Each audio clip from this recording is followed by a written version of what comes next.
For the last 20 years, I've been a bartender, and I love it. The thing that bothers me the most about question 5, it's not an organic grassroots movement of bartenders, servers, and other tipped employees. It's an outside political activist group that wants to come in and tell us how we should be making a living. I've yet to speak to a tipped employee who received outreach from them or is supportive of this ballot question. Why? The answer is simple. We already make a great living, and they are answering a question that none of us asked. I already make significantly more than the minimum wage. This proposal takes the tips I earn out of my hands and allows management to decide how they divide it up. This would lead to a mass exodus of servers and bartenders from the industry. You don't need to look any further than Washington, D.C., where 10% of the employees have left their jobs in just the first year of implementation as proof. Simply put, this would devastate the restaurant industry and give me a huge pay cut. Every worker in the state of Massachusetts is already guaranteed to earn at least the current minimum wage of $15, including tipped employees. If, after wages and tips, an employee does not earn $15 per hour, the employer must pay the difference. Furthermore, the restaurant owner must pay all the contributory taxes on both the tipped wage and the tips received from patrons.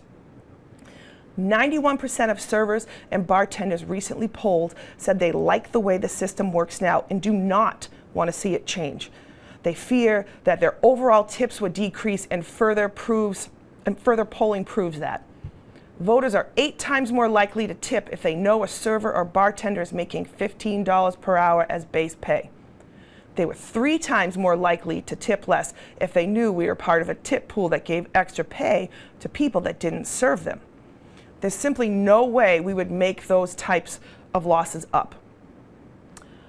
I didn't sign up to be a minimum wage worker, and I won't be fooled by the out-of-state organization pushing this. I lived through it when I worked in Washington State.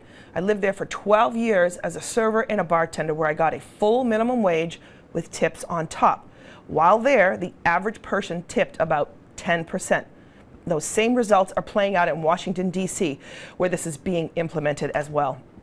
Furthermore, California, where these activists are coming from, according to an industry analysis performed by Toast of restaurant transactions, California consistently has the lowest tip average among all 50 states.